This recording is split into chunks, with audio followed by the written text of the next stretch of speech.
হলুদ মাখিয়ে নেব। মাছগুলো মাখা হয়ে গেছে, তেল গরম হয়ে গেছে,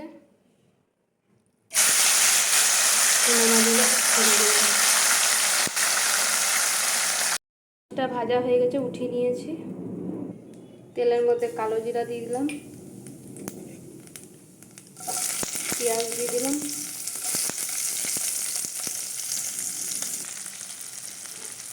একটু নুন দিয়ে দেবো, একটু হলুদ দিয়ে দেবো।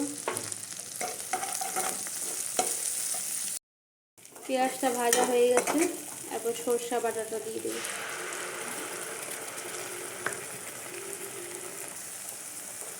লঙ্কা গুঁড়া দিয়ে দেবো,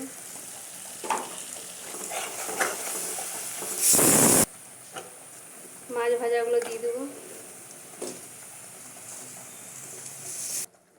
এই যে মাছগুলো ছাড়া হয়ে গেছে, এরপর একটু জল দিয়ে দেবো।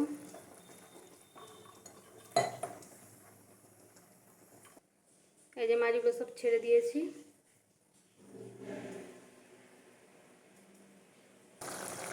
একটু টমেটো সস দিয়ে দিলাম, অল্প একটু, মাছের ঝালটাই ভালো লাগবে খেতে। মাছের ঝালটা হয়ে গেছে, যে আমার হাতে বানানো মশলাটা দিয়ে নামিয়ে দেবো, লাড়িয়ে টাড়িয়ে।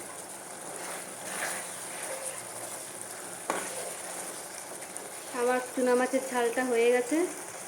আমি যেইভাবে করলাম আপনারা সেভাবে করবেন, ভালো লাগে।